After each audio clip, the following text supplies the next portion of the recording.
الحمد للہ وحدہ والصلاة والسلام علی من لا نبی بعدہ اما بعد فاعوذ باللہ من الشیطان الرجیم بسم اللہ الرحمن الرحیم وَإِذْ أَخَذَ اللَّهُ مِيثَاقَ النَّبِيِّينَ لَمَا آتَيْتُكُم مِّن كِتَابٍ وَحِكْمَةٍ اللهم صل على محمد وعلى آل محمد كما صليت على إبراهيم وعلى آل إبراهيم إنك حميد مجيد اللهم بارك على محمد وعلى آل محمد كما باركت على إبراهيم وعلى آل إبراهيم إنك حميد مجيد میرے معزز دوستو،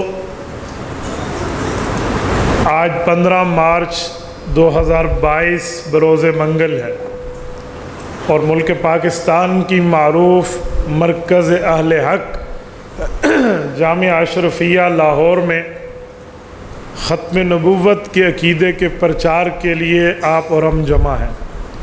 میرے دوستو، مجھ سے قبل حضرت جو گفتگو فرما رہے تھے، میں حضرت کے نام نامی سے تو واقف نہیں ہوں، لیکن مولانا شفیع الرحمن صاحب، یقین مانیے یہ میرے دل کی آواز ہے جو رب العزت نے ان پر کھولی ہے، اور وہ آپ کے سامنے کہہ رہے تھے۔ میں آج آپ سے کورس کے اختتام پر یہی وعدہ لینے والا تھا جو ان نے شروع میں آپ سے لے لیا ہے۔ اصل میں کورس اس لیے نہیں ہوتا کہ ساری باتیں کورس میں آپ کو یہاں گھول کے گلاس میں ڈال کے دماغ میں ڈال دی جائے، بلکہ کورسز تو شارٹ ٹائم کے ہوتے ہیں۔ اس میں ایک راستے کے لیے ترغیب اور ہدایت کا سامان ہوتا ہے، راہ الطریق ہوتا ہے، راستہ دکھانے کی محنت ہوتی ہے۔ اصل یہ ہے کہ جو ادھر لگی ہوئی ہے نا، اس کو لگاتے پھرو، سمجھو، جو تڑپ، جو آگ دل میں ہے نا، جو جذبہ، اس کو آگے لے کر جاتے پھرو۔ یہ بہت بڑی بات ہے۔ ابھی یہ جو آپ سے وعدہ لے رہے تھے کہ جب کل آپ کا کورس ختم ہوگا اور جب آپ گاڑی میں جائیں گے تو اس گاڑی میں بیٹھے ہوئے دوستوں کو، سواریوں کو، ساتھیوں کو آپ ختم نبوت کی دعوت دیں گے۔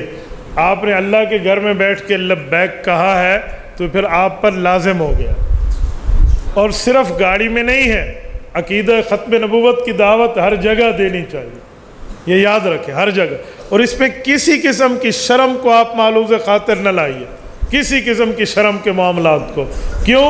جو شرم کرتا ہے وہ پھر آگے اپنے موقف کو پہنچا نہیں سکتا۔ میں جس عنوان پر آپ کی خدمت میں بات کر رہا ہوں، میرے دوستو، یہ عنوان بیان کرنے میں ہمیں ہچکچاہٹ نہیں ہونی چاہیے۔ ہم کھل کے بات کرنے والے ہوں جب دلائل ہمارے پاس ہیں، قرآن و سنت کی باتیں ہمارے پاس ہیں، اصول و ضوابط ہمارے پاس ہیں، حق ہمارے ساتھ ہے، اور ہم حق کی بات کو لے کر آگے چل رہے ہیں، ہم شرم کیوں کریں؟ اور ساتھ ایک بنیادی بات ذہن میں رکھیں، لہجہ نرم ہو، موقف گرم ہو۔ لہجہ نرم کا معنی گفتگو کا انداز داعیانہ ہو، واعظانہ ہو، ناصحانہ ہو، پیار کے انداز میں ہو۔ اور موقف گرم کا معنی اپنے موقف، اپنے نیریٹو، اپنے بیانیے پر اتنے مضبوط دلائل آپ کے پاس ہوں کہ ایک کے بعد دوسری دلیل دینے کی ضرورت نہ پڑے۔ اسے کہتے ہیں لہجہ نرم اور موقف گرم۔ یاد رکھیں، آپ اس طرز سے چلیں گے نا تو یقین مانے آپ اپنی دعوت کو پھیلا دیں گے۔ بندے کا انداز گالیاں دینے کا ہو اور ایسے بے جا بندہ غصہ کرتا پھرے اور کسی کو ہنس کے بھی بات کرنے والا اس کے اندر انداز نہ ہو، نخوت ہو، تکبر ہو، تعلی ہو، تو پھر بندے کے لیے قرآن حدیث کے جتنے بھی دلائل ہو نا، اگلا آدمی سننے پہ تیار نہیں ہوتا۔ میں اس کی 2 مثالیں دیتا ہوں آپ کے سامنے۔ ایک مثال، کتاب خوبصورت لکھی ہوئی ہو، ورک اچھا ہو، لکھائی خوبصورت ہو، عنوانات رنگین لگے ہوئے ہوں، تو دشمن کی کتاب بھی ہو نا، پڑھنے کو جی کرتا ہے۔ اور اگر ورک اعلیٰ نہ ہو، لکھائی کسی اور مخطوطے کی شکل بنی ہوئی ہو، تو عوامی خیال ہے کہ اپنی کتاب کو بھی لوگ نہیں پڑھا کرتے۔ یا اور مثال بازار کی لیں تو بازار کی مثال بھی ہے، میٹھی زبان والے کے لیے اور کڑوی زبان والے کے لیے مثال ہے۔ میٹھی زبان والے کے کانٹے بک جاتے ہیں، کڑوی زبان والے کا شہد بھی نہیں بکتا۔ تو بس پھر اندازہ لگا لیں کہ ہمیں لہجہ نرم اور موقف گرم میں کس طرح بات کرنی چاہیے۔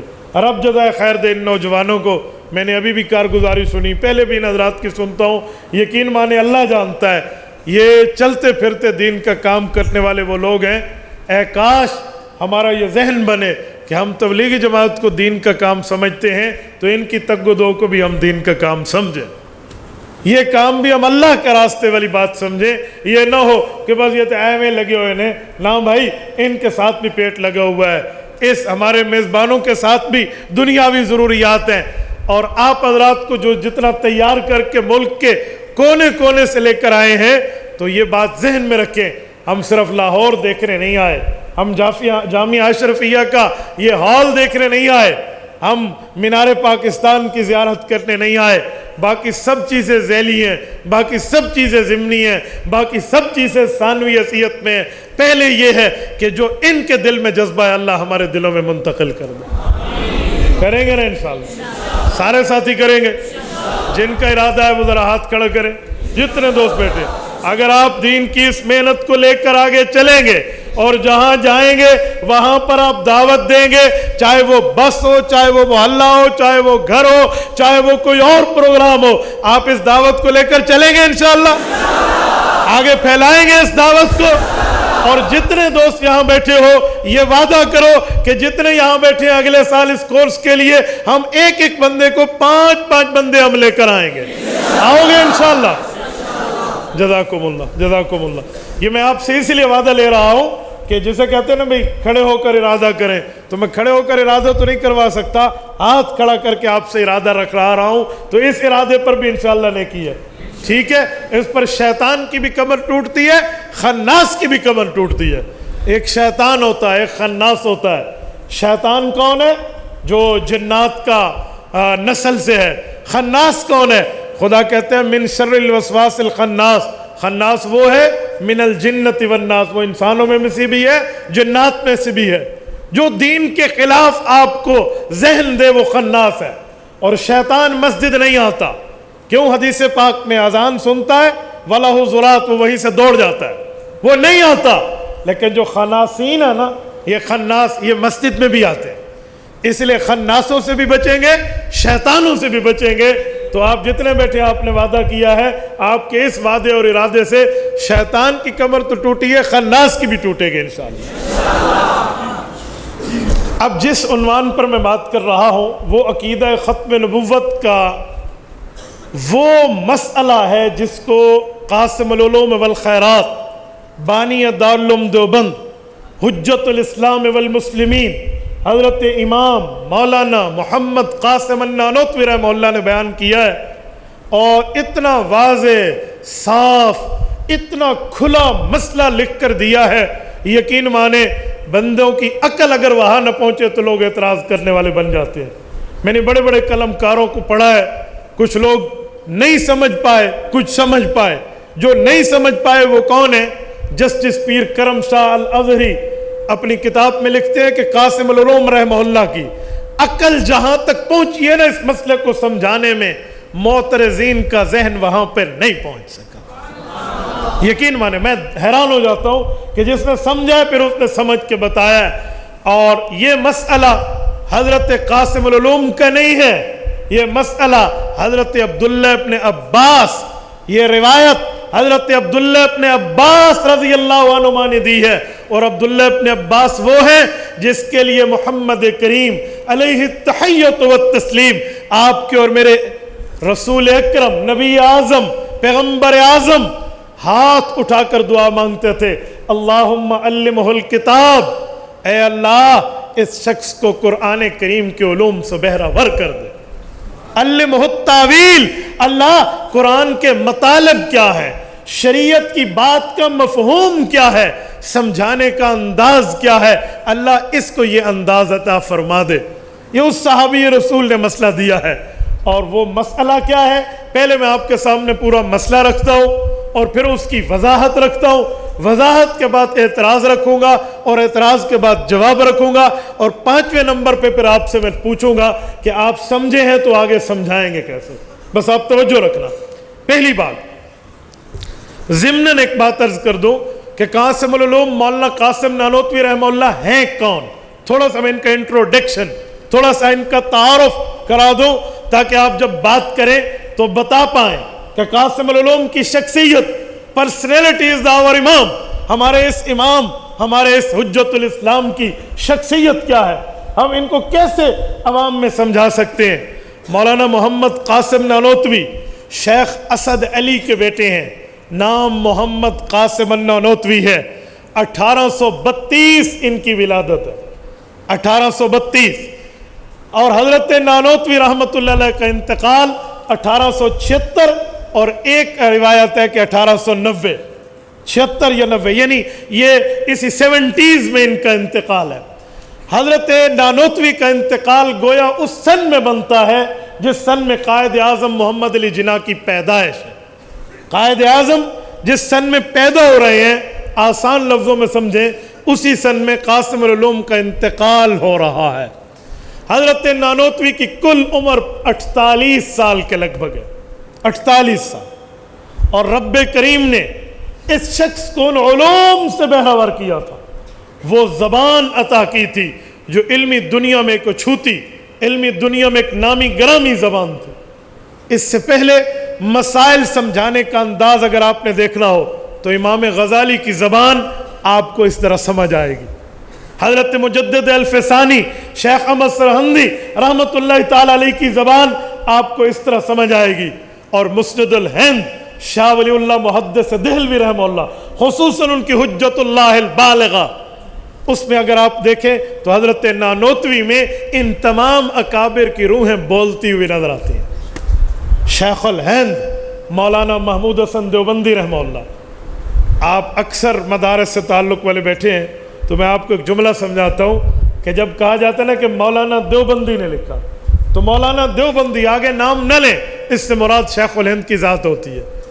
المطلق اذا اطلق یراد به فرد الکامل، صرف مطلق کہہ دیں، مولانا دیوبندی آگے نہ بتائیں تو شیخ الہند کی ذات ہے، یہ ان کے شاگرد ہیں۔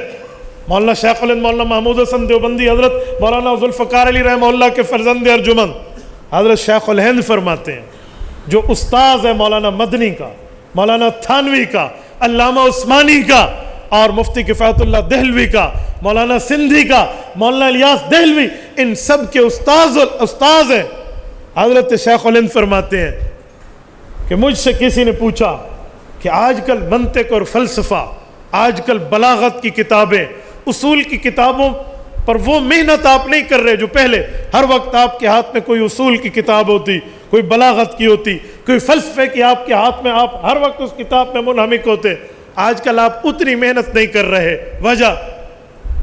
حضرت شیخ الہند نے فرمایا آپ کو پتہ نہیں ہے، میرے استاذ مکرم مولانا نانوتوی رحمہ اللہ دنیا سے رخصت ہو گئے۔ انہوں نے کہا حضرت ہم سمجھے نہیں ہیں، کیا آپ ان سے پہلے پڑھتے تھے؟ کہا جی پڑھا تو اپنے وقت میں تھا، لیکن شیخ کی گفتگو جب ہوتی تھی نا، اس کے سمجھنے کے لیے قرآن و سنت پر عبور ہوتا، اور ساتھ منطق، فلسفہ، بلاغت، اساویل پر بندے کی دسترس ہو تو پھر اس گفتگو کی انتہا تک ہم پہنچ سکتے تھے۔ شیخ الہند فرمانے لگے اب میری نظر میں ایسا کوئی بندہ نہیں ہے، تو بس پھر مجھے اس طرح علوم پر یوں ہر وقت کتابیں ثابت سامنے رکھ کے محنت کرنے کی اتنی ضرورت بھی نہیں۔ یہ مولانا قاسم نانوتوی ہے، اور حضرت نانوتوی اولاد کن کی ہیں؟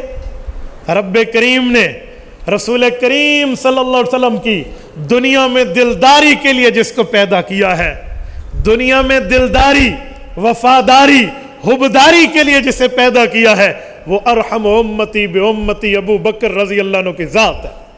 ابو بکر صدیق رسول اللہ صلی اللہ علیہ وسلم کے لیے وہ خادم ہیں، وہ دلدار و وفادار و حبدار ہیں، جہاں اور کوئی نہ ہو اکیلا ابو بکر وہاں باقیوں کی کمی پوری کر دیتا ہے۔ کہیں منظر دیکھنا ہو تو غار ثور کو دیکھ لو، جہاں کوئی نہیں ہے۔ ثانی اثنین، ایک ذات اقدس ہے اور ایک ابو بکر کی ذات عالیہ ہے، لیکن اس شخص نے ہر طرح سے اللہ کے رسول کو وہ راحت و آرام دیا ہے کہ کسی اور کی ضرورت محسوس نہیں ہونے دی۔ امام ابن قیم فرماتے ہیں یمشی احیانا یمینا و احیانا شمالا، احیانا خلفا و احیانا اماما۔ حضور پاک کے کبھی دائیں چلتے، کبھی بائیں، کبھی پیچھے، کبھی آگے کی طرف آ جاتے۔ حضور نے پوچھا ما لک یا ابا بکر، کیا ہوا؟ مختلف سائیڈ بدل رہے ہو؟ کہ یا رسول اللہ اگر حکم ہو ایک طرف پہ چلو تو ابو بکر ایک طرف پہ چلے گا یہاں تک کہ منزل آ جائے، اور اگر آپ صرف مشورے کے طور پہ پوچھ رہے ہیں تو پھر میری رائے یہ ہے کہ مجھے اپنی اس دیوانگی پہ عمل کرنے دیں کہ ابو بکر کرو، میں حکم نہیں دے رہا، مشورہ لیکن بتا کیوں کر رہا، کبھی ادھر کبھی ادھر کبھی ادھر چلتا ہے کہ یا رسول اللہ میں اکیلا اس ٹائم اس دھرتی پر آپ کا محافظ ہوں، اللہ کی ذات عالیہ اللہ کی ذات عالیہ ہے، مخلوقات میں یہاں چل رہا ہوں، انسانیت میں تو میری ذمہ داری ہے میں آپ کو ہر طرح سے سکیورٹی پرووائڈ کروں، ہر طرح سے آپ کا نگرانی کروں، میں آپ کے پیچھے چلتا ہوں، اور پچھلی دنیا سے جب مطمئن ہو جاتا ہوں کہ کوئی حملہ آور نہیں ہوگا پھر میں آگے آ جاتا ہوں، ادھر مطمئن ہوتا ہوں تو دائیں آتا ہوں، ادھر اطمینان ہوتا ہے تو بائیں آتا ہوں۔ یہ ابو بکر ہے، ابو بکر صدیق کی اولاد میں مولانا قاسم نانوتوی صدیقی نسل ہے۔ آپ سوانح حیات اٹھائیں حضرت نانوتوی کی، یہ حضرت ابو بکر صدیق کی اولاد ہے، یہ خلیفہ اول کی نسل ہے۔ گویا میں یوں کہوں اللہ نے ابو بکر حضور پاک کو دیا تھا دین کے چمکانے کے لیے، رب نے قاسم نانوتوی علماء احناف علماء دیوبند کو دیا ہے دین کو سمجھانے کے لیے۔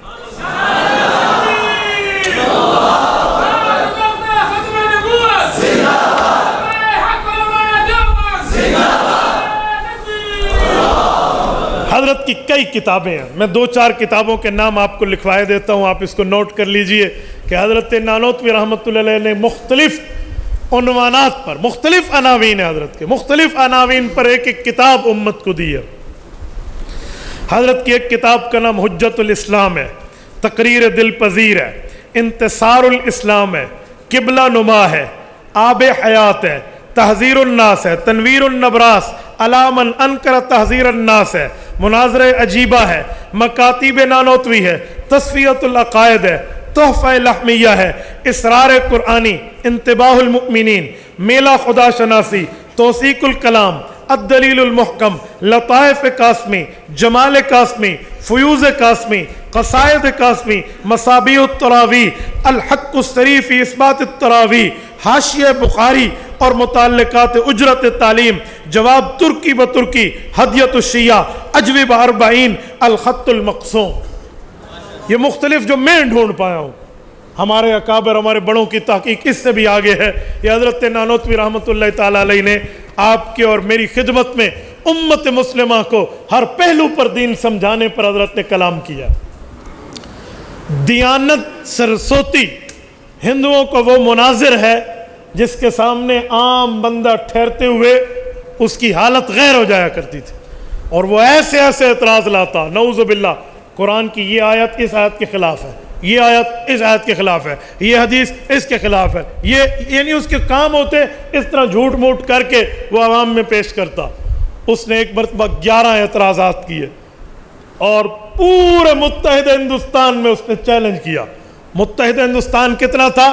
راس کماری سے لے کر خیبر کی چوٹیوں تک یہ متحدہ ہندوستان ہے۔ اس پورے متحدہ ہندوستان میں اس نے چیلنج کیا کہ آؤ کوئی مسلمان ہے اس کا جواب دے، فلسفے سے دے، دلیل سے دے، عقل سے دے، اصول سے دے، خالی اپنے پیٹ کی باتیں اور زبانی جمع خرچ ہم نہیں مانیں گے۔ حضرت نانوتوی رحمۃ اللہ علیہ کو رب کریم نے اس کے لیے منتخب فرمایا۔ حضرت نانوتوی نے اس کو جو جواب دیا ہے، انتصار الاسلام میں اس کے 10 اعتراضوں کے جواب دیے۔ آپ انتصار الاسلام دیکھ لینا، آپ کو مجموعہ رسائل قاسمیہ میں مل جائے گا۔ اور جو 11واں اعتراض تھا، وہ 11واں اعتراض یہ تھا کہ ہم بت کو سامنے رکھ کے سجدہ کریں تو ہم مشرک، تم کعبے کو سامنے رکھ کے کرو تو تم مومن۔ اس سوال کو تھوڑا تفصیل تھی تو حضرت نے اس پر علیحدہ کتاب لکھی ہے، قبلہ نما۔ یہ قبلہ نما وہ کتاب ہے جو حضرت نے اس کو سمجھایا ہے کہ یہ ہے کیا۔ یہ جو اعتراض کرتے ہیں نا کہ آپ اس کے سامنے، پھر حضرت نے اس کو حل کیا ہے۔ میرا یہ عنوان نہیں ہے ورنہ میں اس پہ بات کرنا۔ ایک چھوٹا سا جملہ آپ کو کہتا ہوں، اعتراض تو میں نقل کر بیٹھا، چلو جواب نہ دوں تو ذہن میں ایک تشویش ہوگی۔ ہندو جو کہتے ہیں ہمارے سامنے بت ہو تو ہم مشرک، تمہارے سامنے کعبہ ہو تو تم مشرک نہیں، ہم نے کوئی اللہ تمہیں ہدایت عطا فرمائے۔ ہم کعبۃ اللہ کی پرستش نہیں کرتے، ہم عمارت کی پرستش نہیں کرتے، اللہ معاف فرمائے، اللہ بچائے۔ اگر کعبہ کی عمارت منہدم بھی ہو جائے ہم پھر بھی اس طرف منہ کر کے نماز پڑھیں گے کہ رب نے 6 اطراف میں اوپر نیچے دائیں بائیں اور آگے پیچھے. یہ جہات ستہ میں ایک جہت ہمیں ہمارے اللہ نے کہی ہے, ہم اس طرف منہ کرتے ہیں, ہمیں عبارت اور مٹیوں اور پتھروں سے واسطہ نہیں ہے. اور اس کی عملی مثال اگر آپ نے دیکھنی ہو تو دو مثالیں. صحرا اور بالکل خلا میں جانے کے لیے شٹل اوپر جاتی ہے, اور آپ دوز اور پتنی زمین میں کہاں کہاں تک لوگ آخر تک جاتے ہیں. مسلمان جب بھی خلا میں جائے وہ تو کعبے سے اوپر ہو جاتا ہے, لیکن اس کا منہ پھر بھی اس طرف ہے, حالانکہ کعبہ تو نیچے رہ گیا. چاہے آپ فلائٹ میں سفر کر رہے ہوں اور آپ بالکل زمین کے آخر میں تحقیق کرنے چلے جائیں, پھر بھی آپ قبلہ رخ منہ ہے, حالانکہ کعبہ تو اوپر رہ گیا. تو ہم پتھر کی عبادت نہیں کرتے. یہ تو میں نے ایک بات کی ہے, آپ قبلہ نما کو پڑھیے, آپ کو انگلیوں پہ حضرت نانوتوی سے اعتراضات کو یوں اڑاتے نظر آئیں گے جیسے چٹیل میدان میں فٹ بال کو کک لگائی جاتی ہے. یہ اللہ رب العزت نے شخص کو یہ چیز دی ہے. مولانا نانوتوی وہ ہے جو منقولات کو معقولات بناتے ہیں اور معقولات کو محسوسات بناتے ہیں. یہ تو مولویوں کا لفظ ہے, آپ کہیں گے ترجمہ کیا ہے؟ منقولات کو معقولات بنانے کا مطلب, منقول اس بات کو کہتے ہیں جو اللہ رسول کی طرف سے ہو, وہ منقولات ہے. نصوص قطعیہ, شریعت کی بات, وہ منقولات ہیں. تو شریعت کی بات کو حضرت معقول بناتے ہیں, 2 اور 2 4 کی طرح بندہ سمجھ جاتا ہے. اس کا مطلب یہ ہے, معقول عقل سے سمجھاتے ہیں, اور معقول کو محسوس میں کنورٹ کرتے ہیں. محسوس کو کیا مطلب؟ محسوس اسے کہتے ہیں جسے ہم آنکھوں سے دیکھ سکیں, جسے چھو سکیں, حس. تو وہ جو بات جو عقل میں سمجھ آتی ہے نا, وہ ایسی مثال سے سمجھاتے ہیں کہ جیسے بندے کو نظر آ رہی ہے. یہ حضرت نانوتوی. اب حضرت نانوتوی رحمۃ اللہ علیہ کے اس عنوان پر جس پر آپ اور ہم آج جمع ہیں, حضرت کی کتاب ہے تحذیر الناس. تحذیر الناس کتاب, یہ حضرت ہمیں بتانا سمجھانا کیا چاہتے ہیں کہ تحذیر الناس کا مسئلہ کیا ہے. تحذیر الناس میں حضرت نے حضرت عبداللہ ابن عباس رضی اللہ عنہما کے ایک اثر کو نقل کیا ہے. اثر صحابی کی بات یہ نقل کی ہے اور اس کا جواب دیا. ہوا یہ تھا کہ مولانا احسن نانوتوی رحمہ اللہ نے سوال لکھ کر بھیجا وقت کے 3 بڑے بڑے علماء کو, مولانا نذیر حسین دہلوی صاحب کو, مولانا عبداللہ لکھنوی رحمہ اللہ کو, اور مولانا قاسم نانوتوی رحمہ اللہ کو. آپ اس حدیث کے بارے میں کیا ارشاد فرماتے ہیں؟ اب سنیے حدیث پاک کیا ہے. یہ حدیث مستدرک علی الصحیحین, نوٹ کر لیجئے. المستدرک یہ امام حاکم المتوفی 405 ہجری رحمہ اللہ, یہ ان کی کتاب ہے. اور اس کو مستدرک علی الصحیحین کیوں کہتے ہیں؟ مستدرک کا کیا معنی؟ مستدرک اس کتاب کا نام ہوتا ہے جو کسی کتاب کی ذیلی کتاب ہو. ذیلی کتاب کا معنی اس کا تتمہ ہو, ضمیمہ ہو. ضمیمہ تو مؤلف نہیں لکھتا, ضمیمہ تو مصنف نہیں لکھتا, ضمیمہ تو صاحب کتاب نہیں لکھتا. یہ تتمہ کون لکھتا ہے, تکملہ کون لکھتا ہے؟ بلکہ آسان سمجھاؤں, فتح الملہم شرح ہے صحیح مسلم کی. مولانا شبیر احمد عثمانی رحمہ اللہ دنیا سے رخصت ہو گئے 5 جلدیں لکھ کر. شیخ الاسلام مولانا مفتی محمد تقی عثمانی دامت برکاتہم نے اس کے آخری حصے کو 5 جلدوں میں مکمل کیا. ہم اسے کیا نام دیتے ہیں؟ تکملہ, اسی ترتیب پر. تو مستدرک وہ کتاب جس کتاب پر اس کا تکملہ آپ بنا رہے ہیں, اس مؤلف نے اس مضمون کی احادیث اپنی شرائط کے مطابق ذکر نہ کی ہو, اس کو اس میں ذکر کر دیں. یہ مستدرک ہے. تو مستدرک علی الصحیحین امام مسلم ابن الحجاج القشیری رحمہ اللہ المتوفی 261 ہجری, اور امام محمد ابن اسماعیل البخاری رحمہ اللہ المتوفی 256 ہجری رحمہم اللہ نے اپنی کتابوں میں صحیح مسلم اور صحیح بخاری میں شرائط جو رکھی ہیں, ان شرطوں کے مطابق حدیث لیں گے, ان شرطوں کے مطابق جو باقی ماندہ احادیث تھی ان کو اس میں جمع کر دیا گیا, نام اس کا مستدرک رکھا. یہ کل احادیث کا حافظ آدمی ہے.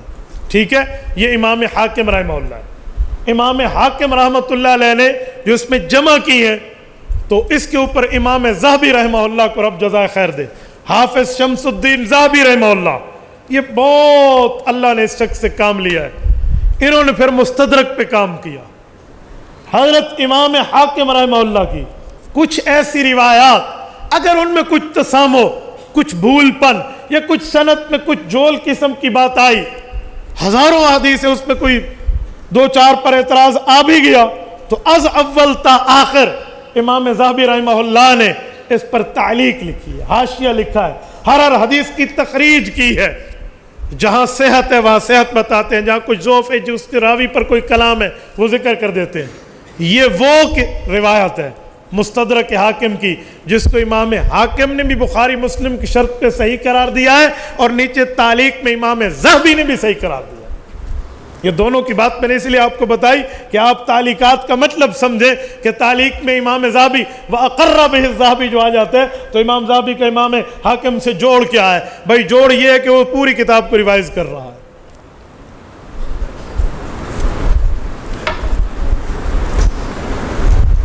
حضرت عبداللہ ابن عباس رضی اللہ عنہما سورۃ طلاق کی تفسیر پڑھا رہے تھے۔ سورۃ طلاق 12 نمبر 28 کی سیکنڈ لاسٹ سورہ ہے، اس کی تفسیر پڑھا رہے ہیں۔ 12 آیات پر مشتمل ہے کل یہ سورت، اور اس کی 12ویں آیت جو ہے آخری آیت، اللہ الذی خلق 7 سماوات، پڑھیے، وَمِنَ الْأَرْضِ مِثْلَهُنَّ يَتَنَزَّلُ الْأَمْرُ بَيْنَهُنَّ، پوری آیت کیا معنی؟ رب کریم نے 7 آسمان پیدا کیے اور اسی طرح 7 زمینیں پیدا کی، اور اللہ اپنے امر کو، اپنے وحی کو ان میں نازل فرماتا ہے۔ بینہن جمع، ان سب زمینوں میں رب کریم وحی بھیج رہے ہیں۔ اب سوال آ گیا، 7 زمینوں میں جو وحی آتی ہے تو کیا ہے وہاں پر؟ کیا وہاں کوئی انبیاء ہے؟ اس زمین پر تو انبیاء ہیں، ان زمینوں کا مسئلہ کیا ہے؟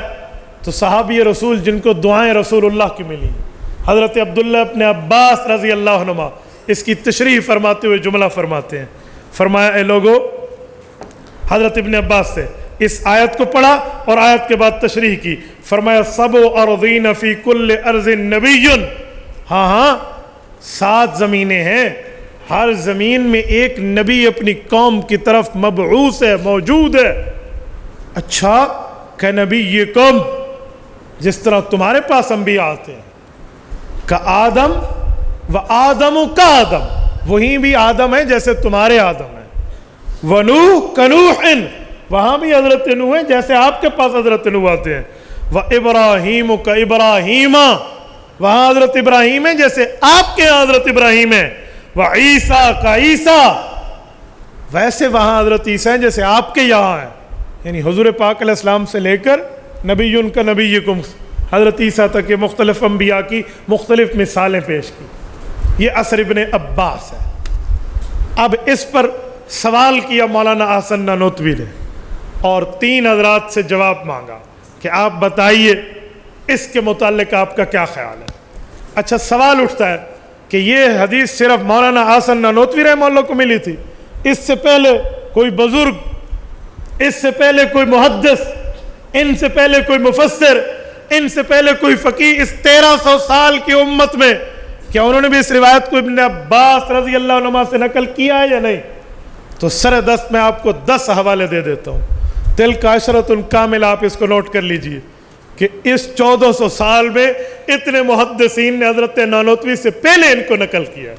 یہ صرف حضرت نانوتوی کی بات نہیں ہے، لکھیے پہلے آپ آئیے، امام ابو حاتم الرازی، امام ابو حاتم الرازی تفسیر ابن ابی حاتم میں اس کو نقل کرتی ہیں، اسی آیت کی تفسیر میں سورۃ طلاق میں۔ دوسرے نمبر پہ امام حاکم اس کو مستدرک میں نقل کر رہے ہیں جو حوالہ میں نے دیا۔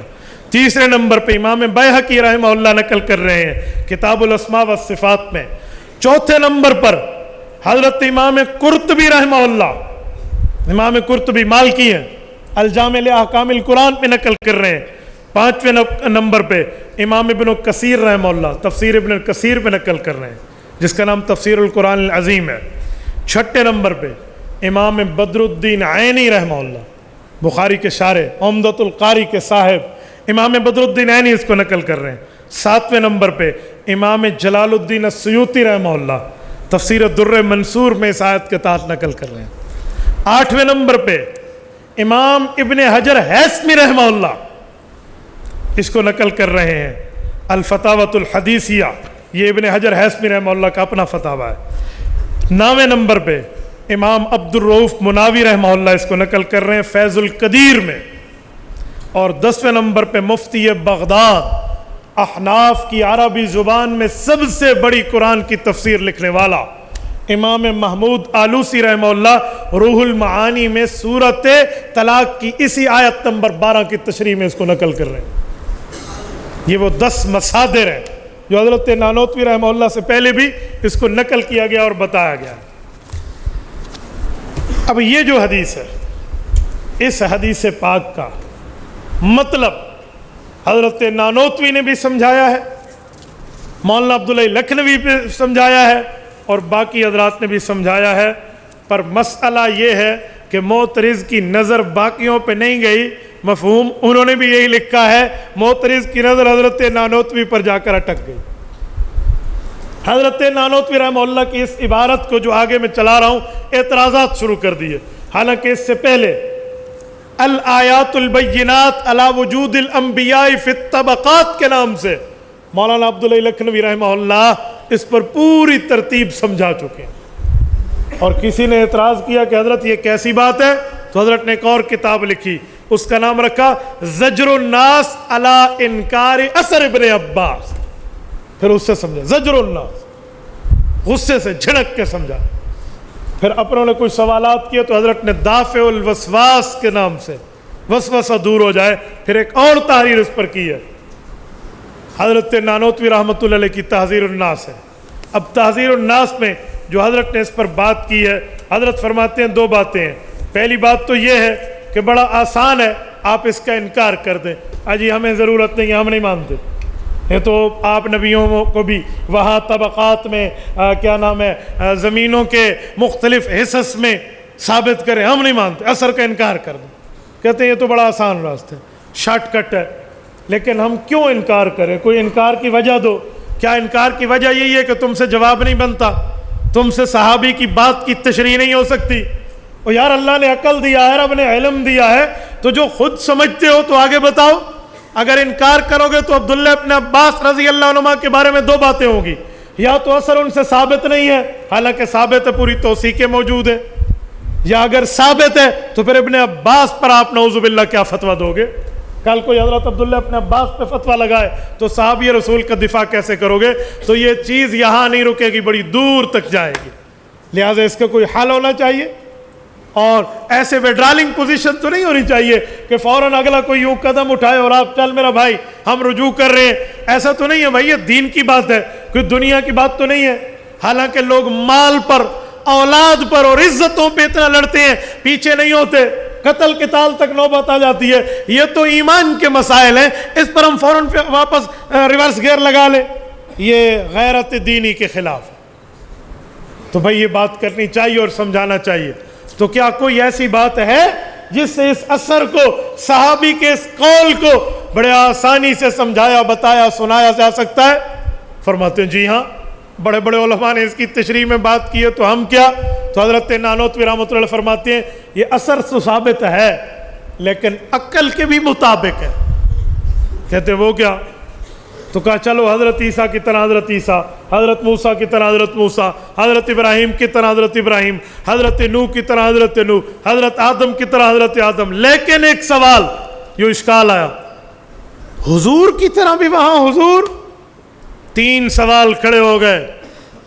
وہ نبی یا تو حضور پاک سے رتبے میں بڑا ہے، یا رتبے میں چھوٹا ہے، یا رتبے میں برابر ہے، اس پر جو وحی آتی ہے یا تو حضور کی وحی سے رتبے میں بڑی ہے، یا رتبے کے برابر ہے، یا رتبے سے کم ہے، بتائیں کیا ہے؟ حضرت نانوتوی نے اپنا سینہ پیش کیا کہ ادھر آ ستمگر ہنر آزمائیں، تو تیر آزما ہم جگر آزما۔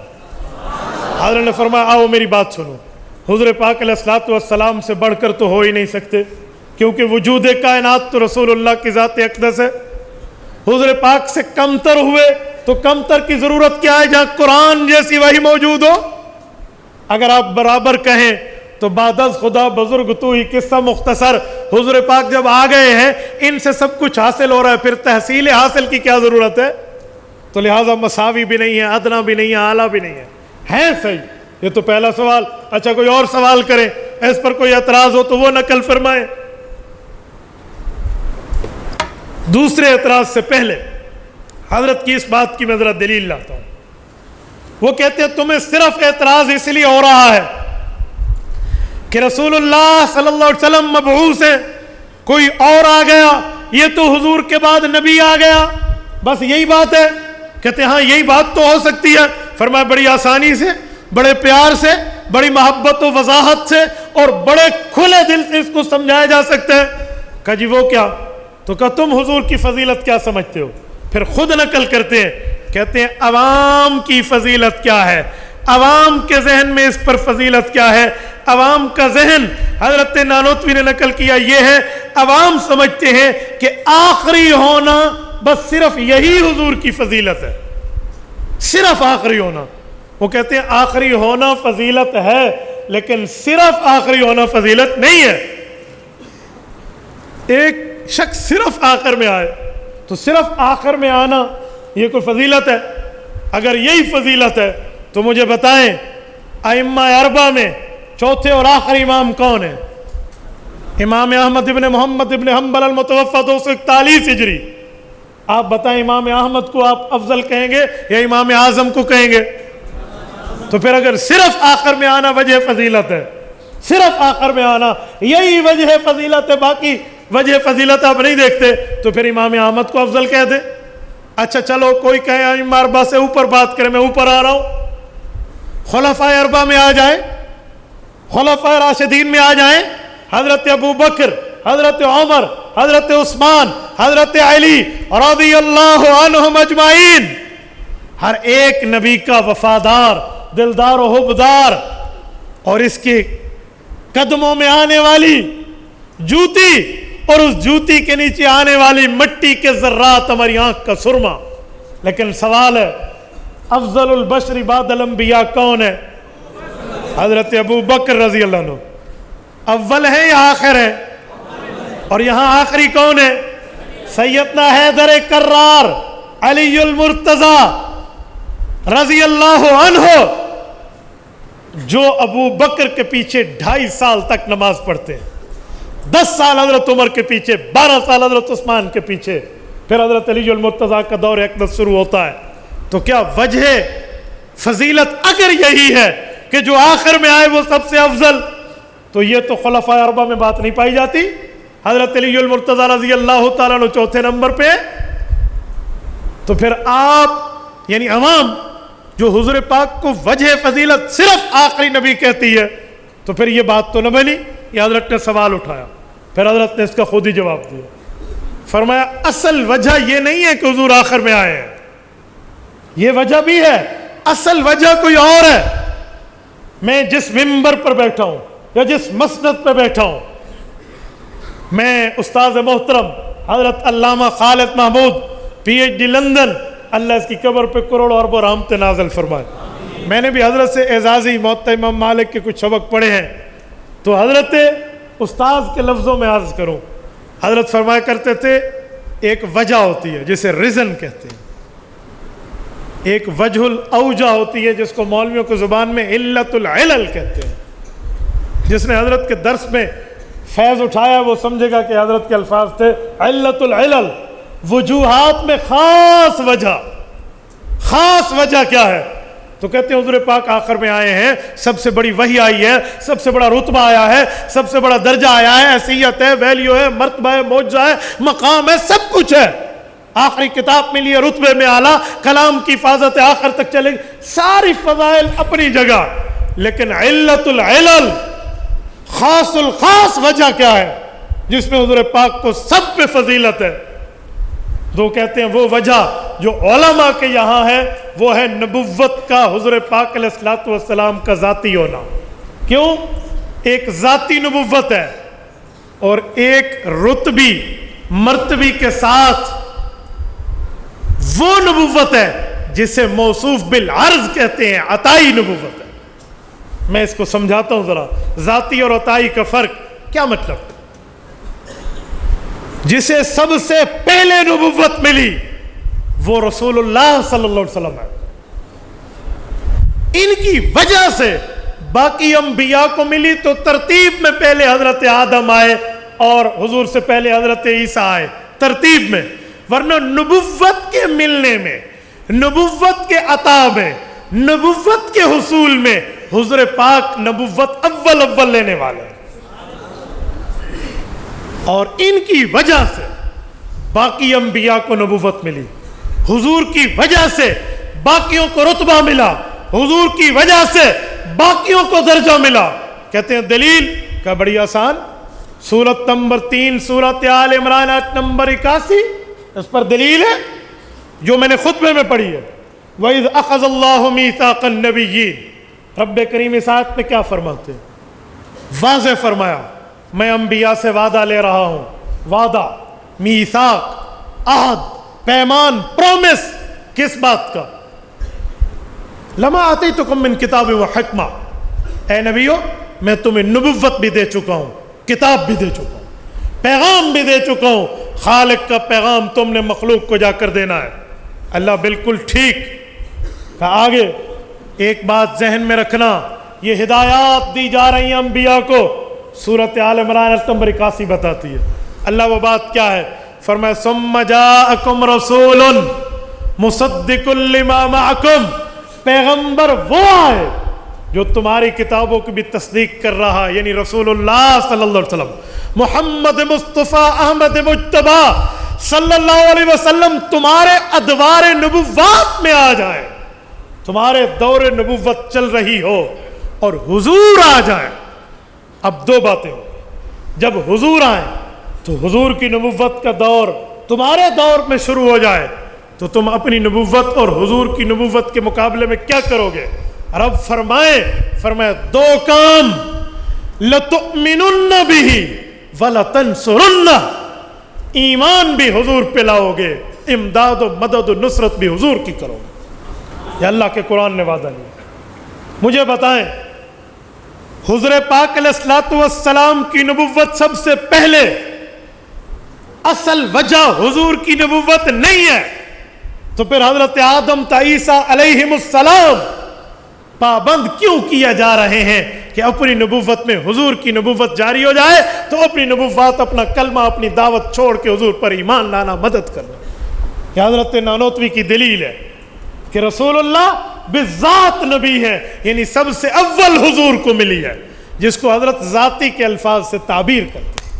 ذاتی کے الفاظ سے تعبیر کا مطلب اول درجے پر نبوت کے مقام پہ فائز ہونا. ذاتی کا مطلب نبوت سب سے پہلے حضور کو ملی اور پھر باقیوں کو حضور کی وجہ سے ملی، جس کو پھر اسی نقش سے مانگ کر روشنی، یہ وہی سمجھایا جا رہا ہے. اگرچہ اس پر کلام ہے کہ حضرت کا ہے یا نہیں ہے، لیکن میں لفظ سمجھا رہا ہوں. جو حضرت اس کو ذاتی فرماتے ہیں تو ذاتی کا مطلب سب سے اول حضور نبوت کی صفت سے متصف ہوئے، باقیوں کو حضور کی وجہ سے ملا. اب سنو، اب حضرت نانوتوی کی مثال سمجھو جو ہمارے پرانے بزرگ دیتے ہیں اور میں جدید زبان میں بھی دیتا ہوں. ہمارے پرانے بزرگ فرمایا کرتے تھے حضرت نانوتوی کی عبارت کو سمجھانے کے لیے، حضرت نعمانی رحمہ اللہ کی میں بات کر رہا ہوں، کہ ایک کشتی ہے، کشتی بھی چلتی ہے، اندر بیٹھا ہوا مسافر بھی چل رہا ہوتا ہے. تو بتائیں مسافر کی وجہ سے کشتی چل رہی ہوتی ہے یا کشتی کے چلنے پر مسافر کا سفر کٹ رہا ہوتا ہے؟ بولیے. کشتی خود چل رہی ہے، اس کے چلنے سے مسافر کا سفر کٹ رہا ہے، تو کشتی موصوف ہے چلنے میں ذاتی طور پہ، مسافر موصوف ہے چلنے میں عطائی طور پہ. یعنی کشتی کے چلنے پر یہ چلا ہے، کشتی رکے تو یہ رک جائے. اب میں جدید زبان میں سمجھاتا ہوں. ہم بیٹھے ہیں جہاز میں اور جہاز جا رہا ہے سعودیہ، مدینہ طیبہ. اللہ آپ سب کو لے جائے، اللہ آپ کی برکت سے ہمیں ملے. میں نے پتہ کیوں کہا ہے؟ ہمارے پاسپورٹ تقریباً جمع ہیں ایمبیسی میں اور ویزا لگنے پہ، تو سبق تو ہوگا ایک مرتبہ اپنے سمیت میرے اور میرے سمیت سب چاہنے والوں کے لیے دعا پہ آمین کہہ دو کہ اللہ ہمارے جانے میں تمام مشکلات کو ختم فرما دے۔ اللہ اس رمضان میں آپ کو اور مجھے اللہ اپنا در اور حضور پاک کا گھر دکھانے کی توفیق عطا فرمائے۔ ٹھیک ہے، آمین کہہ دیا۔ مجھے امید ہے انشاءاللہ حال ہوگا۔ وہ کہہ رہے ہیں امبیسڈر نے فلاں ویزا لگانا منع کر دیا، تو وہ آج بھی مجھے میرے ٹریول ایجنٹ نے یہی کہا ہے۔ میں نے کہا چلو ٹھیک ہے، پھر ہم بھی اس دروازے سے مانگتے جو دروازہ نہ دن میں بند ہوتا ہے نہ رات میں بند ہوتا ہے۔ جب سب نے اپنے در بند کر لیے ہوتے وہ دروازہ پھر بھی کھلا ہے۔ اللہ ہم سب کو مدینہ لے جائے۔ جب ہم جہاز میں بیٹھ کر مدینہ جا رہے ہوں گے تو جہاز کے چلنے پر ہم چل رہے ہوں گے یا ہمارے چلنے پہ جہاز چل رہا ہوگا؟ جہاز کے چلنے پہ ہم چل رہے ہوں گے۔ تو جہاز کا چلنا اصل ہے، ہمارا چلنا فرع ہے۔ سنیں، بلا تشبیہ و مثال، میں صرف قریب الاذان کرنے کے لیے مثال دی ہے۔ حضور پاک علیہ الصلوۃ والسلام کی وجہ سے باقی انبیاء کو نبوت ملی ہے۔ حضور نبوت میں اصل ہیں، باقی نبوت میں فرع۔ یہ حضرت نانوتوی کی اس آیت سے دلیل ہے۔ تو حضرت فرماتے ہیں جب حضور پاک نبوت میں اصل ہے، اور یہی علت العلل ہے، سب سے بڑی وجہ کہ نبوت میں خود موصوف ہے، تو پھر حضور پاک کے بعد اگر باقی انبیاء کے رتبوں کو دیکھیں تو یہ کیسے ہو سکتا ہے کہ جسے نبوت حضور کی وجہ سے ملی ہو وہ حضور سے بڑھ جائے؟ کیسے ہو سکتا ہے کہ رسول اللہ سے آگے ہو جائے؟ ایسا نہیں ہے۔ اس پہ بھی نہ سمجھو تو میں ایک مثال اور دیتا ہوں۔ ایک سورج ہے، ایک چاند ہے۔ سورج کو عربی میں منیر کہتے ہیں اور چاند کو عربی میں مستنیر کہتے ہیں۔ شمس اور قمر اپنی جگہ نام ہے، نہیں سمجھے؟ کہیں آپ مجھے کہنا شمس و قمر نہیں کہتا، ورنہ یہ کیا ہے نیچے جس پر ہم بیٹھے ہیں؟ زمین ہے، تو زمین کو عربی میں کیا کہتے ہیں؟ عرض زمین کو کہتے ہیں، تین مٹی کو کہتے ہیں۔ تین اور عرض میں بھی فرق ہوتا ہے۔ تو اس طرح یہ نہ کہنا بھی شمس و قمر نہیں ہے، شمس و قمر ہے، لیکن سورج کو منیر کہتے ہیں اور چاند کو مستنیر کہتے ہیں۔ کیوں؟ سورج کی روشنی اپنی ہے، اسے اللہ نے دی ہے، اور اس کی روشنی کی وجہ سے چاند روشن ہے۔ منیر روشنی دینے والا، مستنیر روشنی لینے والا۔ باب استفعال کے الف سین تا جو ہے وہ طلب کے معنی میں ہوتی ہے۔ خاصیت ابواب تو مولویوں نے پڑھی ہوئی ہے، جس نے خاصیت ابواب پڑھی ہے اور سمجھی ہے وہ ہاتھ کھڑا کرے۔ ماشاءاللہ تسی سارے سمجھیے تو دسو پھر کس نہیں سمجھی؟ اگر آپ سب نے سمجھی ہے تو خاصیت ابواب کیا ہے جسے نہیں سمجھی؟ چلو ماشاءاللہ آپ نے سمجھا، اللہ آپ کو خوش رکھے۔ تو مستنیر روشنی لینے والا، تو سورج کی روشنی اصل ہے، چاند کی روشنی فرع ہے۔ تو سورج اور چاند میں وجہ دیکھو تو یہ نہیں ہے کہ چاند کی روشنی سورج سے بڑھ جائے، کیوں؟ سورج سے ہی روشنی چاند کو ملی ہے۔ تو کہا حضور پاک علیہ الصلوۃ والسلام نبی ہیں، نیچے انبیاء آ گئے کوئی اور اللہ کی طرف سے، تو اس کا معنی یہ نہیں ہے باقی نبیوں میں، باقی زمینوں میں نبی کی وجہ سے ہمارے نبی کا رتبہ کم ہوا۔ ہمارے نبی کا رتبہ اپنی جگہ برقرار رہے گا۔ یہ پہلی بات سمجھائی۔ اور اسی بات کو سمجھاتے سمجھاتے حضرت نانوتوی رحمۃ اللہ علیہ جو لفظ لکھتے ہیں اور اس لفظ پر لوگوں نے اعتراض کر لیا، آؤ میں ذرا آپ کو سمجھاتا ہوں۔ پہلے حضرت نانوتوی کا لفظ پڑھ لو، تحذیر الناس کے صفحہ 63 جو طبع جدید ہے۔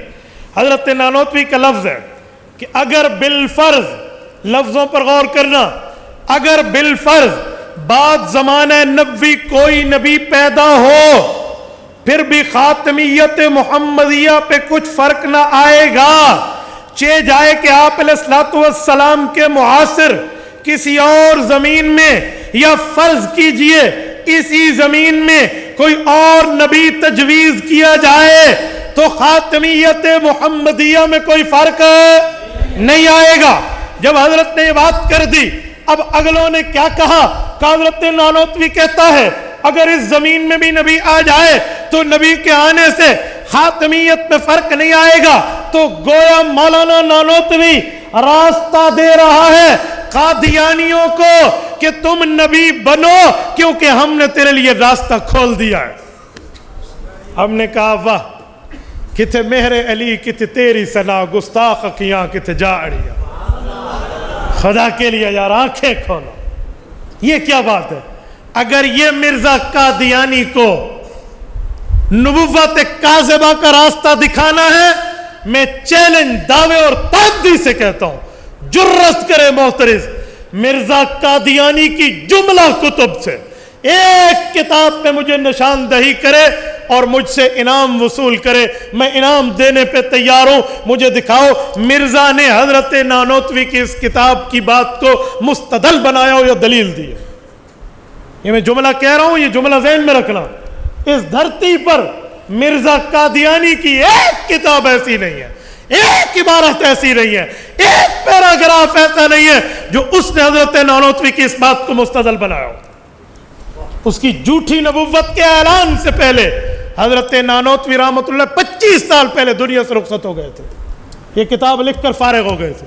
میں کہتا ہوں سنو اعتراض کرنے والوں، اس نے تو نہیں بنایا، تمہاری کوشش ضرور تھی کہ ان کو پکڑ کے قادیانیوں کے ہاتھ میں دے دیا جائے، یہ تمہاری کوشش تھی۔ حضرت نانوتوی پہ الزام کوئی پیش کرے اور مجھے بتائے، میں اس کو یہ گھڑی تحفہ دیتا ہوں، مکہ مکرمہ سے میرے تیسرے سسر نے مجھے یہ گھڑی ہدیہ کی ہے۔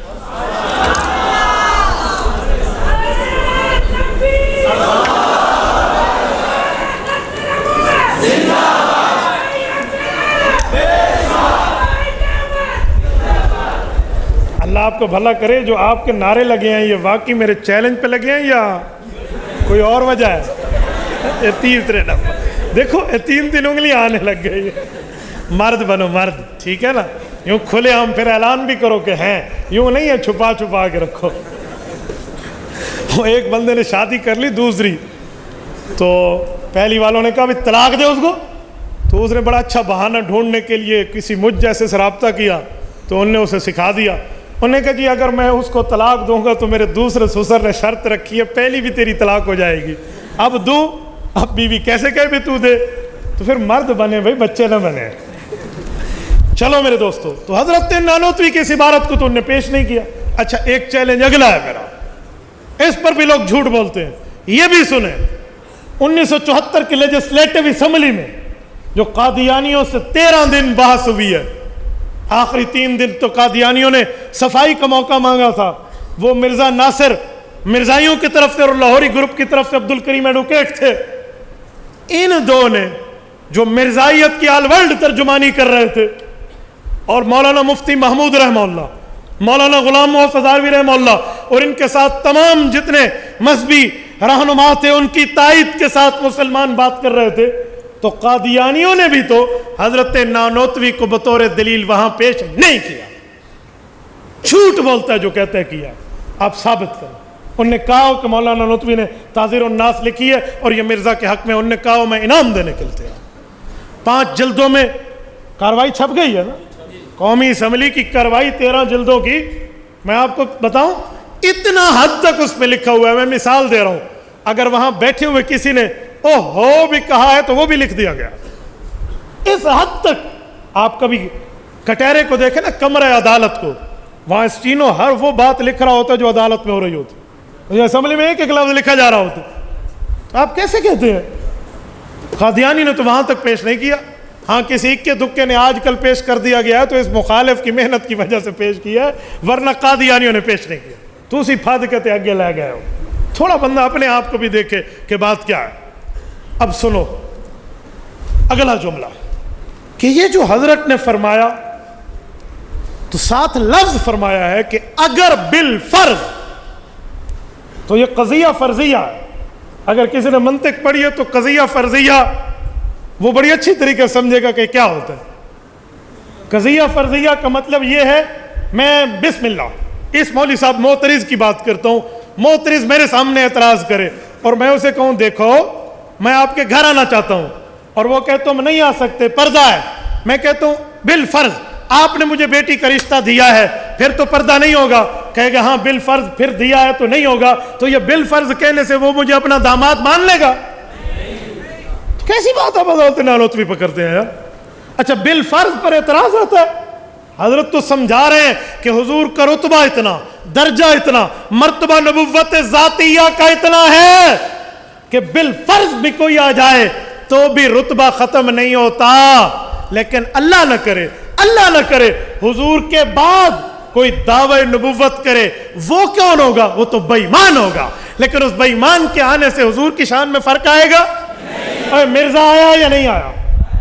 یہ سلاسون کذابون دجالون میں اکثریت آ گئی ہے، تو کیا ان بے ایمانین کے آنے سے نبوت میں کوئی فرق آیا ہے؟ شان محمد مصطفیٰ میں کوئی حرف آیا ہے؟ تو جب نہیں آیا تو پھر حضرت نانوتوی کی بات تو سچی ہے، کیسے کہہ سکتے ہو؟ اور سنیں، حضور پاک کے بعد جو نبی آئیں گے، نائے نہیں نبی آئیں گے، وہ کون ہوں گے؟ بولیے بولیے۔ اس لیے تو نایا کا فرق ہم کرتے ہیں نا، حضرت عیسیٰ تو پرانے، ان کے آنے سے کوئی مسئلہ نہیں ہے، تو جب حضرت عیسیٰ آئیں گے ان کے آنے سے فرق آئے گا؟ تو پھر آپ حضرت نانوتوی پہ کہنا کیا چاہتے ہیں؟ ایک بندے کو تو ایک دن میں نے پکڑا، میں نے کہا کھڑپیچ مجھے بتا، کوئی کہتے میں نبی ہوں، وہ نبوت کا اعلان کر دے، تو کیا کہتا ہے کہ بھئی اس کے آنے سے حضور کی شان میں فرق آ جائے گا؟ کہتے ہیں نہیں آئے گا۔ میں نے کہا یہی بات تو حضرت نانوتوی کہتے ہیں، یہی بات تو حضرت نانوتوی، یا تو حضرت نانوتوی کو بھی اپنی جگہ ٹھہرا کہ وہ بھی مسلمان ہے، اور یا خود کو بھی ادھر لے جاؤ اور اپنے پہ فتوی کفر ڈال دے۔ یہ کیا بات ہے؟ جو بات تم کرو تو ٹھیک ہے، حضرت نانوتوی کرے تو غلط ہے، یوں نہیں ہوگا۔ میرے دوستو، ایک بات اور کہتا ہوں، حضرت نانوتوی رحمۃ اللہ علیہ کی یہ بات اگر بالفرض تو قرآن کے مطابق ہے۔ آپ کہیں گے کیسے؟ قرآن کریم میں ہے، ان کان للرحمن ولد فانا اول العابدین۔ اگر اللہ کے علاوہ، اگر اللہ کے کوئی بیٹا ہوتا، اللہ کا بیٹا ہوتا، حضور نے فرمایا اگر ہوتا تو فانا اول العابدین، پہلے میں اس بیٹے کی پوجا شروع کر دیتا، عبادت کرتا، پرستش کرتا، میں اس اللہ کے بیٹے کو معبود سمجھتا اگر اللہ کا بیٹا ہوتا۔ یہ جو حضور پاک نے بات فرمائی ہے، یہ قرآن کریم کی آیت پہ آئی ہے، یہ قضیہ فرضیہ کے طور پر پیش کیا جا رہا ہے، تو آپ کیا کہو گے؟ اللہ کا بیٹا ہے اور نعوذ باللہ حضور غیر اللہ کے معبود عابد بن گئے؟ بولیے، یہ ان کان للرحمن ولد کو کہاں لے جاؤ گے؟ اور میں ایک جملہ مزید کہتا ہوں، غالباً سورۃ انبیاء کی آیت نمبر 22 بنتی ہے، لو کان فیہما آلہۃ الا اللہ لفسدتا، یہ جو قرآن کریم میں ہے، لو کان فیہما، اگر زمین آسمان میں آلہۃ الا اللہ لفسدتا، اللہ کے علاوہ کوئی اور خدا ہوتا تو زمین آسمان ٹوٹ چکے ہوتے۔ ایک کہتا سورج میں چڑھا رہا ہوں، ایک کہتا جی نہیں، ایک کہتا چاند دے رہا ہوں، کہتا نہیں، زمین آسمان ٹوٹ جاتے۔ یہاں بھی تو تین باتیں ہو سکتی ہیں، اگر اللہ کے علاوہ کوئی اور خدا ہوتا تو تین چیزیں ہوتی، یا اعلیٰ ہوتا، یا ادنا ہوتا، یا برابر ہوتا۔ یہ جو سوال حضرت نانوتوی پہ کیا تھا، تو اعلیٰ ہوتا تو پھر ادنا خدا نہیں ہوتا، تو پھر اعلیٰ ہوتا، اگر ادنا ہوتا تو پھر ادنا خدا کیسے اعلیٰ موجود ہے، اگر برابر ہوتا تو برابر تحصیل حاصل ہے، تو پھر برابر دو سربراہ ہو نہیں سکتے۔ تو یہ تو تینوں صورتیں محال ہے، تو اسی لیے فرمایا لو کان فیہما آلہۃ، اللہ کے علاوہ کوئی اور خدا ہوتے الا اللہ، اللہ کے علاوہ لفسدتا، زمین آسمان ٹوٹ جاتے۔ آپ مجھے بتائیں جو لو کہا گیا تو پھر ٹوٹے؟ بولیے، یہ بھی تو اگر بالفرض کا معنی ہے۔ اچھا، اس پر ایک اور جملہ ہمارے سامنے لاتے ہیں، نحو میر پڑھیے۔ میں نے کہا جی نحو میر بھی پڑھیے، ہدایت النحو بھی پڑھیے، کافیہ پڑھیے اور پڑھائی بھی ہے الحمدللہ۔ میں نے شرح جامی بھی پڑھی ہے، اس کی شرح ملا عبد الغفور بھی پڑھی ہے، قافیہ کی شرح شرح الرزی بھی پڑھی ہے۔ بولیے مسئلہ کیا ہے؟ کہنا کیا چاہتے ہو؟ وہاں ہے لولا علی لہلک عمر، میں نے کہا جی ہے، کرنا امیر میں ہے، اس کا مطلب ہے کہ اگر حضرت علی نہ ہوتے تو حضرت عمر ہلاک ہو جاتے، حضرت علی ہیں اس لیے حضرت عمر ہلاک نہیں ہوئے، انتفاع ثانی بسبب انتفاع اول، یہی؟ میں نے کہا جی ہاں۔ کہتے آؤ، اگر حضور کے بعد کوئی نبی آئے تو ختم نبوت میں فرق نہیں آئے گا۔ اب حضرت نانوتوی کے بعد تو الٹ یہی بنے گی کہ حضور کے بعد نبی آ گئے جھوٹے، اب ختم نبوت میں فرق آ گیا۔ میں نے کہا ایک منٹ، میں تیرا علاج کرتا ہوں ذرا۔ نحو صرف تم نے پڑھی ہے اور ہم نے بھی پڑھی ہے الحمدللہ، صرف استعمال یہی دو ہے لو کے۔ جامی اٹھا لیتے ہیں، آؤ بسم اللہ۔ کیا جامی شرح جامی میں یہی دو ہے؟ حرف شرط پہ آؤ، حروف کی بات اٹھاؤ،